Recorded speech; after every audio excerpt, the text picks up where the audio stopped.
Yo, what's up everyone? Welcome to today's video, and I figured it was about time that we made a comprehensive retro game hunting guide in Akihabara. Now I know what you're thinking. Akihabara is expensive, it's overrated. Obviously, if you go out to the countryside, you're gonna find better deals. But what if you can't do that? What if you can't spend 1 or 2 or even 3 hours to take a train ride all the way to some dusty ass thrift store just to save a couple of thousand yen on games? Not everybody's into that. What if you only got 1 day in Japan and you choose to do it in Akihabara? What if you got a spouse or a partner that's with you that just isn't into this kind of stuff and just wants to hang out in central Tokyo? Well, this video is for you. I'm going to show you guys all the spots that I like to go to in Akihabara, and I think you'd be surprised both in terms of price, quality, and selection. Is it worth it to go game hunting in Akihabara? I'll leave that up to you to decide. But for now, let's go game hunting. All right, first things first. If you don't know what Akihabara is, it's this neighborhood that's pretty much in the center of Tokyo. It's also known as Electric Town, Anime City, the otaku capital of the world. You can pretty much see where I'm going with this.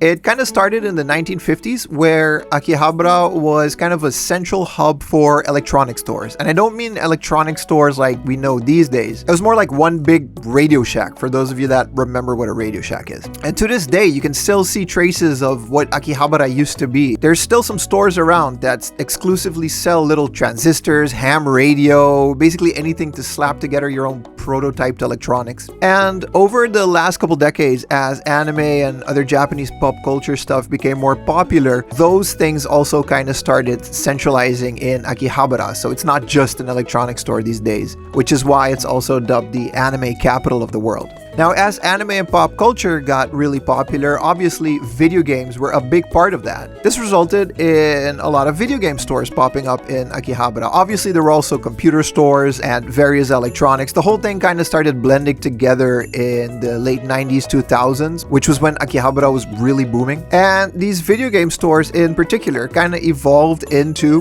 retro video game stores over the years, since Japan has pretty much always had a really thriving second-hand market. See, just because the PlayStation 2 came out doesn't mean that these stores stopped stocking PlayStation 1 games or even Super Famicom or Famicom games that came out way earlier. And this kind of evolved over the years to where we are today, where Akihabara is pretty much known as a big tourist attraction these days because of all this history. Obviously, a lot of people from abroad come here because they're fans of the culture. And this also resulted in Akihabara being kind of known to be a bit more expensive than other places in terms of video games and other stuff. Since it's pretty much known for it, they get to charge that tax. Contrary to popular belief, the recent price hike is just kind of keeping up with the market. Akihabara has always been more expensive than pretty much any other thrift store you could find in Japan that's not related to a big city. Anyway, that kind of sums up a very brief history of how Akihabara came to be what it is today. Let me know in the comments if I left anything important out. But yeah, without dragging this on too long, it's time to get ourselves a coffee at my favorite spot, Sarutahiko. Literally one of the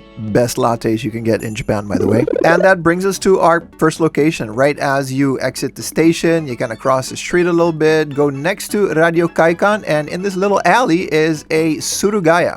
More on Surugaya later on in this video, but this is a little store with some anime figures and stuff. But if you head to the back and go down to the basement, the whole thing is kind of entirely dedicated to retro games. Now, Surugaya is a big chain of stores all across Japan, focusing specifically on anime, video game, and pop culture goods. And they're pretty much known for their big selection of games, especially rare stuff. We're talking about your uncommon like Sega Saturn and Dreamcast games and all that good stuff. Now, they also offer a pretty generous buy price for their games, and this also results in a lot of their stuff being priced a bit above what you would find in any other thrift store or a secondhand video game store. Since it's a chain, it's also connected to all the other Surugaya all across Japan, so that means all of those games, they tend to distribute them all across these stores.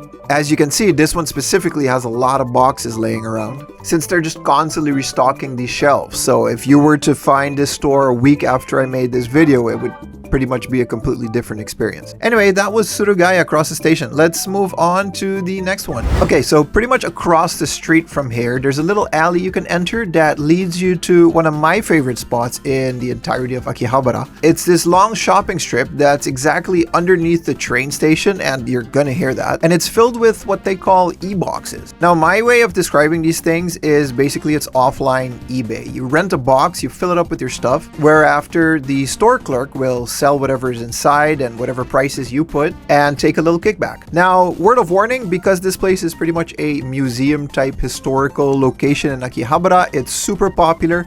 And I'm not gonna lie, I've never really gotten anything at a good price here. While historically these boxes were filled with radio transistors, parts, and other electronic things, over the years it kind of evolved into anime figures and a lot of retro games even these days.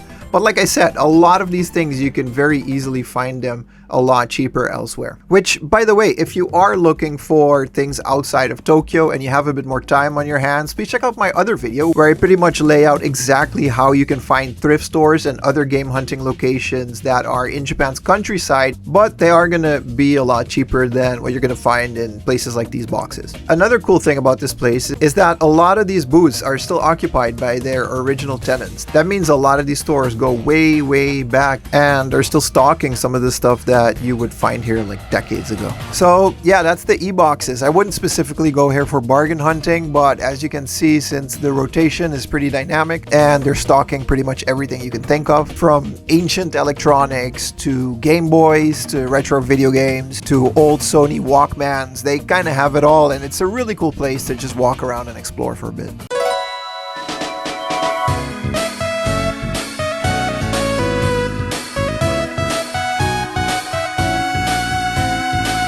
Within the same block of buildings, there is a GEO repair shop. It's located on the 3rd floor of this building, and it's entirely dedicated to junk consoles and hardware. Now, what you find here is entirely dependent on when you go and what is available. We're talking about everything from Famicoms to PS5s. But like I said before, everything is junk, untested, and sold without warranty, but the prices are pretty good considering the area that you're in. There's a little testing station in the corner over here where you can pretty much test everything you find in this store, and whether or not you're good with the soldering iron and are able to repair stuff, you can find some pretty good deals over here.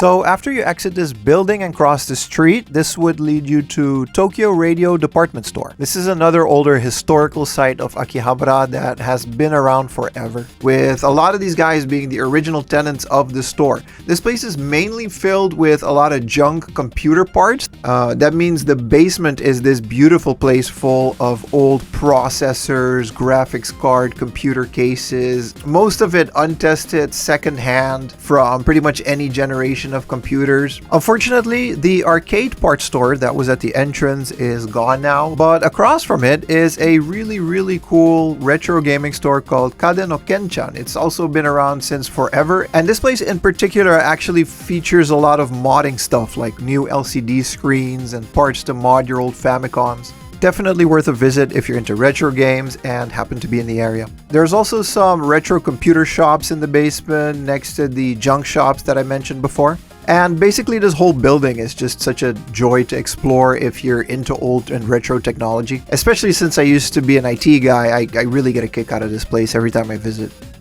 Be aware that the opening times of a lot of these stores will vary depending on what day and what time you can arrive. A lot of these store clerks don't show up until after like 1 p.m. and then they close the store at 4 p.m. It's that kind of place. They just kind of show up when they want to, and they're there if they're there, and if not, you got to come back a different day. Further down the road, when you hit this corner right across the KFC, you can find Trader 2. Now, word of warning, this is very much a adult-oriented store, which means that the entirety of the 2nd floor is completely off limits to anyone below the age of 18. But hey, it actually does have some old PC games. Now, the 1st floor is why we're here, because they do have a retro video game section and also a pretty big Switch game section. This means that the first floor should be relatively safe to explore, but again, be careful if you have kids with you. That pretty much counts for the entirety of Akihabara. Now, like a lot of places in Akiba, this specific store has a lot of anime figures and anime related goods, as well as DVDs and all of that. But the middle aisle over here has a bunch of retro games. Now, I wouldn't expect too many retro games over here since a lot of those have been moved to the main location, Trader 1 on the main street, which we would be visiting later on in this video. But they do have some DS games and, like I said, a lot of Switch games if that's what you're into. Now, this next store needs no introduction. I'm talking about no other than Super Potato, one of, to my knowledge, the oldest still remaining video game store / retro video game store in all of Akihabara, and probably the one example that everyone uses when they're talking about Akihabara being expensive, but it's also probably one of the most famous retro video game stores in the world. To me, as someone that has been collecting and around retro video games for almost 2 decades by now, it hurts a bit to say that, specifically for Japanese retro video games, to me, Super Potato was always kind of the mecca of retro video game collecting. Even back in the day, I was watching YouTube videos of people going to Super Potato and showing off this awesome store with this amazing selection of stuff that I couldn't even comprehend existed, let alone was just available in a store. It was the kind of place that you could only dream of being into specifically Japanese retro video games in a time where nobody really cared about this stuff. And the reason I'm kind of dragging on about how cool I think this place is because I don't think the younger generation of retro video game enthusiasts or collectors don't really appreciate how cool this place used to be to the old guys like me. Like, yeah, it's an expensive place and the games aren't going to be cheap, but it's also literally this historical place within retro video game collecting that I don't think is appreciated enough recently. I think a lot of the older collectors like myself and Scruffy looking RGB, shout out to Scruffy by the way, would describe this place as more of a museum where it's also a big shop with a lot of history attached to it, and you can definitely feel that this place has just been around forever. So when I recommend this place, I don't necessarily mean that this is the cheapest place that you're gonna find. You're not gonna find the best deals like I usually recommend on this channel, but it's more like this is a pretty big piece of retro gaming history that I think deserves a lot more respect than it gets these days. Now, the actual shop is on the 3rd and 4th floor of this building, where the 3rd floor is more cartridge-based games like Super Famicom, Famicom, and 64. There's also a lot of Dreamcast and Sega Saturn stuff on the 3rd floor, as well as a Virtual Boy kiosk that used to work, but I haven't been found a working one in any of the Super Potatoes. Now, the 4th floor essentially moves up a couple generations with the PS2, PS3, and there's a lot more stuff in there. There's a lot more trinkets, there's magazines, box protectors, basically anything you can think of that's related to retro games.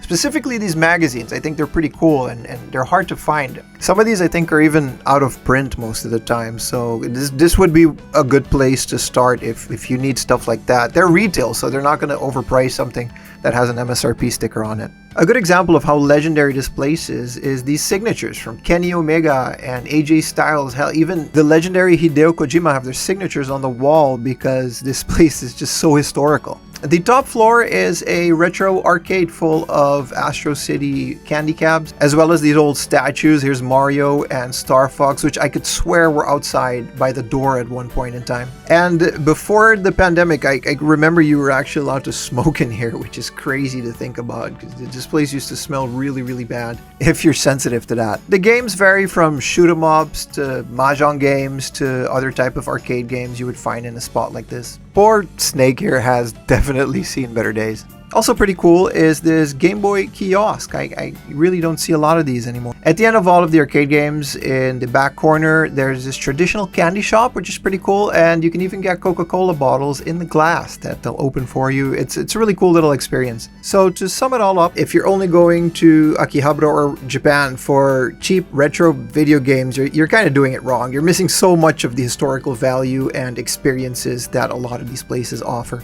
And as much as I like a good deal on a retro video game, just as much as the next guy, I really encourage you not to skip places like this because you're really missing out on a lot. Moving on, across from Super Potato, we have Akiba Culture Zone. Now, while I do recommend exploring the entirety of this building as it's super cool and there's even a maid cafe at the top floor, for this video we'll be focusing on the second floor of this building. The first and the second floor are occupied by this store named Lashinbang, which is primarily a pop culture store just like Surugaya. And while they've always kind of stocked retro games, and since obviously these have become very popular recently, they kind of been stocking a lot more. It's kind of hit or miss, and while they don't have the biggest selection, it's always worth to browse through their inventory because some of the stuff is actually pretty reasonably priced. I mean, while live streaming, I even found an Apple Pippin in the box at this place, which is like such a crazy find. I've never seen this before in real life, in person, let alone in Japan. Now, I don't know if 50,000 yen is a good price or not, but just the fact that they had this in the middle of Akihabara and someone hadn't snagged this up is just kind of crazy to me. Shout out to the live streams, by the way. That's every weekend at twitch.tv/4amlaundry. We go live game hunting all across Japan, not just Akihabara.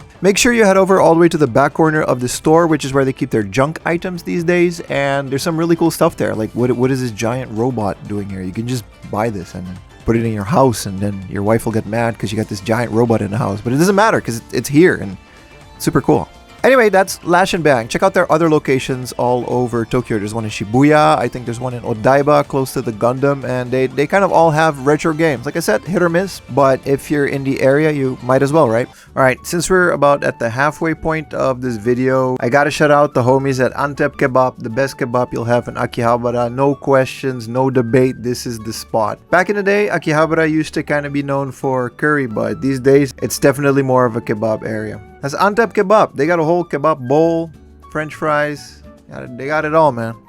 Man, I love kebab. Further down this back street of Akihabara, you can find Mandarake Complex 2. Mandarake is another one of those stores that has been around forever. They focus a lot on toys and vintage stuff, but they've also always carried a good collection of retro games. Now, this is a spin-off branch of the other Mandarake that was on the corner for years. They kind of moved all of their retro game inventory to this one, and it's actually brand new. It opened up during September of last year, and it has a pretty wide selection of retro games. By the way, if you want to take the stairs to the top floor, they're actually on the side and it's kind of hidden. You can't get there going through the main entrance on the first floor. It's kind of confusing. The retro games are on the third floor, and Mandarake specifically is not really a place when you go bargain hunting for your common games. It's very much primarily focused on the rare stuff. It's one of those places that's very museum-y and it has a very good curated selection of video games. As far as looking for stuff, this is definitely the place that's going to have a lot of those hard to find items on your wish list. I mean, look at this glass case full of magazines. These are so cool, and while other stores may stock them, having them all laid out like this is really cool to see. I can recommend this place just for the browsing experience alone. They always have their games in these plastic boxes to where they can keep the condition as good as possible while you're still pretty much able to browse through shelves. And the entirety of their glass cases are always such a joy to go through. They have so many sealed games, rare games. There's too much to mention. But that's Mandarake. Be sure to check out their locations all across Japan as well. It's always super fun to go in there and just look at their stuff. Now, at this point in the video, I think it's time we talk about Hard Off. No, we're not gonna discuss the funny name, but if you're into retro video games and you've been to Japan or are planning on going to Japan for retro game hunting, which is probably why you're watching this video in the first place, you are by no means a stranger to the name Hard Off. Hard Off is the biggest secondhand retailer in Japan. And while I'm usually pretty positive about Hard Off, and I definitely recommend looking them up to see if you can find any retro video game deals, this particular store in Akihabara I can definitely put on my do not recommend list. I think Hard Off just kind of took advantage of the fact that they've become pretty popular over the last couple of years, and especially busy places like this, they just ramped up the prices up to like 5 or 6 times what you would usually find them. And while places like Super Potato and Mandarake have that old school game hunting vibe to it, this Hard Off is just a hard off. It's got everything you would usually find, except it's just really, really expensive, and it's really missing that museum feel that you would get at the other mom and pop shops. I mean, feel free to come out and check for yourself if you just want to browse around, but in general, there's not that much more to say. I found that especially recently, this specific hard off is more expensive than even Super Potato or the other quote-unquote expensive places on this list. So 4am Laundry says save your wallet and time and maybe move on to the next one. After you've checked in with the app, of course, you gotta get those points. Now, a lot of people don't notice, but further down the street, there's actually another hard off, and it's primarily focused on audio equipment, but it also has a basement that is filled with old computer stuff. There's even some video game stuff in the glass case, and it's definitely worth a visit. While I consider this still a pretty overpriced junk section, especially since it's, junk, there are some gems that you can find if you look hard enough, and there's even a pretty cool Laserdisc section. Another store in my do not recommend list, but hey, it's a comprehensive guide. We're gonna be comprehensive. This is Geno QCPass, a store that used to just kind of sell laptops and screens and whatever tech junk you could find, has recently started retro games, as is all the rage with a lot of these stores. And hooray, I hear you say, this is a good thing, more retro games. No, it really is just a case of a store that's getting in on the current hype, and everything is 8 million times the price that you would find even on eBay, and it's just not worth it to look around here. You have no idea if any of this is fake, modded, or anything else. There's no quality control. The prices are through the roof. So just save your time and go to some of the other places on this list. Now, moving on to the main street, which is completely open to pedestrians and blocks all car and bicycle traffic. Every Sunday after about 12 or 1 p.m., it's time to visit Retro Game Camp. And this place is pretty notorious for having really good customer service, as well as refurbishing and replacing the save batteries in literally every cartridge-based game that they have. You can see that on these little gold stickers that they have on the carts. The first floor is primarily dedicated to these cartridge-based systems and video games, and the second floor has all the CD-based stuff. It's a really fun store that has great staff. It's really fun to browse in there. They clearly know what they're doing. It's a for retro gamers by retro gamers type of deal. They're pretty clear about the condition of their items on the packaging if you're into that sort of thing, and they're also priced accordingly. At the very least, they have warranties and they stand behind their product. All their Game Boys even come with some batteries in case you'd like to play it then and there. There's not much more that needs to be said about this place in a really good way. I've never really had a bad experience here. Another one of my favorite places to visit in Akihabara is Beep. It's primarily a retro PC store that also has a bunch of video games, posters, and other stuff related to it. It's a really cool little basement type place that you can explore. They have a Twitter page where you can find a lot of their stuff online. The only thing about Beep is that they really don't like YouTubers filming inside of their store. Obviously, I have no issue with this, and after talking to a store clerk for a little bit, they were totally fine with me taking some pictures and putting them on my YouTube channel. I can definitely recommend this place if you're into PCFX and other older Japanese computers like the PC88, the PC98, and all of those other cool computers that we never got in the West. There's also some X68000 consoles, as well as some rare Game Boys.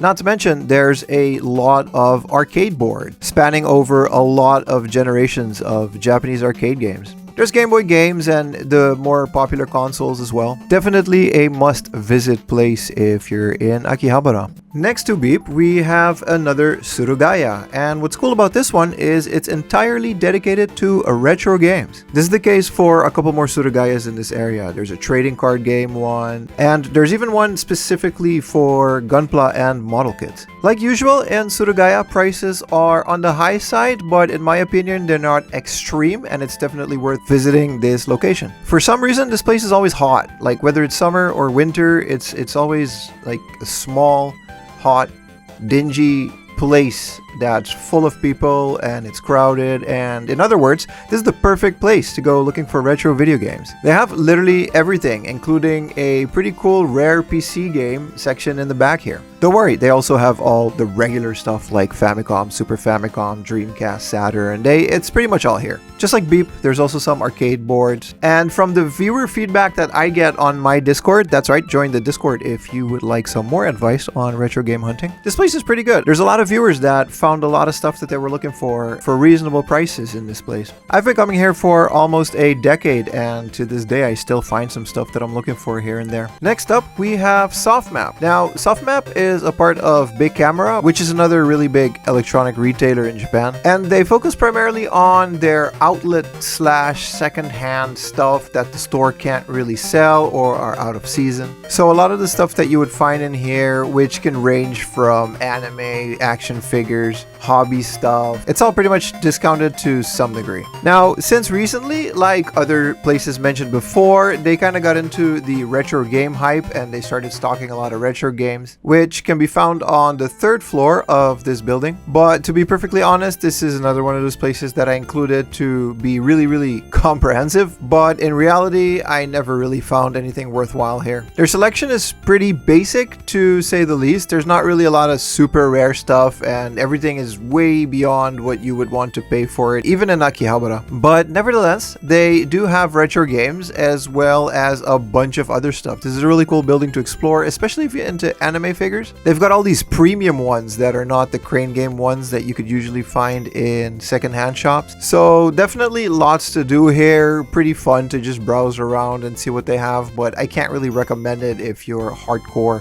into video game hunting. Another spot I can quickly recommend is Hey, that's Hirose Entertainment Yard, and it's a pretty big retro arcade. It's really cool. They got all these older machines, Astro Cities with shoot 'em ups to puzzle games, Street Fighter. They got everything in there. They've even have a one-of-a-kind Eartheon machine, a game that recently released on the Switch and PC. Unfortunately, they don't allow cameras at all in there, so you'll have to take my word for it. Now it's time for the big kahuna of video game hunting in Akihabara, at least according to me.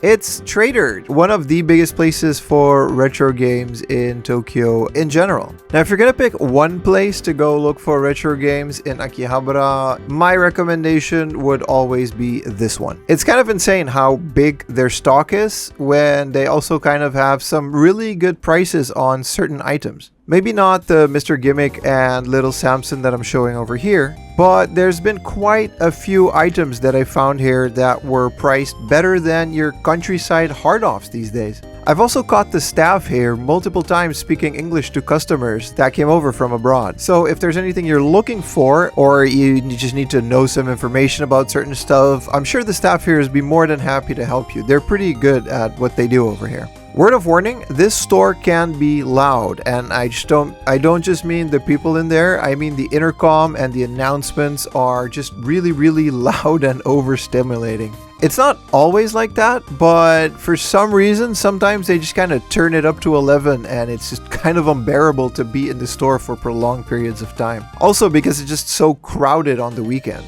Just like Mandarake, they keep their games in these plastic cases on the shelf where you can just grab anything, see the condition for yourself, and it's all pretty well organized. They even have some American stuff sprinkled out throughout the shelves for whatever reason. I guess people traded them in at some point. The retro video games are on the 1st and 2nd floor, and all the other floors are filled with the same stuff that you would find at some of the other stores like anime, action figures. Basically, all the stuff you would come to Akihabara for. As chaotic as this store can be on weekends, I can't recommend it enough. It would be pretty weird if you don't at least find something off of your wish list in this store for at least a reasonable price. So take your time, enjoy the magic that is Traders in Akihabara, and yeah, if I could recommend one store, it would be this one. Careful with these laserdiscs while you're live streaming, that could be a bit risky. Last on this list, it's Rare Item Studio. I actually found this place super randomly on an afternoon wandering through Akihabara on stream, and it turns out they had just recently opened. I made a video about this place if you want to look at them more in depth, but I've heard a lot of viewers compare this place to Friends. Friends was an old mom and pop shop that I used to visit quite a bit back in the day. They closed down about 2 years ago. And before they did, I did a little interview with the owner. There's a video over here if you wanted to see what that was like. But honestly, I think that's a really good way to explain what Rare Item Studio is like. It's this tiny little shop at the other side of the station ran by a couple. Basically, the little definition of a mom and pop shop. They don't just sell video games, they got magazines, soundtracks, collectibles, pretty much a bit of everything. And it's one of those stores that really encapsulates the charm of what it was like back in the day to go through these smaller shops, a lot of them which unfortunately have closed. So you can imagine my joy finding this place and just being able to browse here. And I actually do find some stuff that I could use for my collection here once in a while. My favorite part of the store is this bin that they have next to the counter, which has a bunch of flyers, magazines, and a bunch of old promotion material. I've always been a sucker for this kind of stuff. Sometimes I catch myself buying and collecting more stuff that's related to games instead of the games themselves. If you're into video game and anime soundtracks, this is definitely the place you would want to hit up. Whether it's on CD, vinyl, cassette, or even these cool little 8cm GameCube-like CDs, which only have a couple of songs. They really do have a bit of everything. Don't forget to crawl around a little bit and check out the crates underneath these displays. They got all kinds of stuff over there as well. Like I said before, it's ran by this couple and they're both super cool. Check out their Instagram and Twitter as well. They're always pretty active about the new stuff that they get into the store. And with that, we can wrap up the 4am Laundry Comprehensive Akihabara Retro Gaming Guide. A few tips and tricks when you're in Akihabara. First and foremost, please be sure to enjoy yourself. Maybe you're not going to find the retro game that you're looking for, but remember, it's about the journey, and there's so much more to Akihabara and Japan in general than just looking for old video games. Remember, it's never wasted time and effort if you had fun doing it. Also, be sure not to give into FOMO. Maybe look up some of this stuff online before you go to Japan, just to be sure that you're not overpaying by too much. If you're looking for a more interactive retro game hunting experience, be sure to check out my Twitch channel. I'm live every weekend doing this. I go all across Japan and I visit all of these places, whether it's a mom and pop store or a big chain, all live on twitch.tv/4amlaundry. I'll see you guys over there. And with that, thank you guys so very much for watching. Be sure to subscribe if you want more retro game hunting content from Japan, and I'll see you guys in the next one. Peace.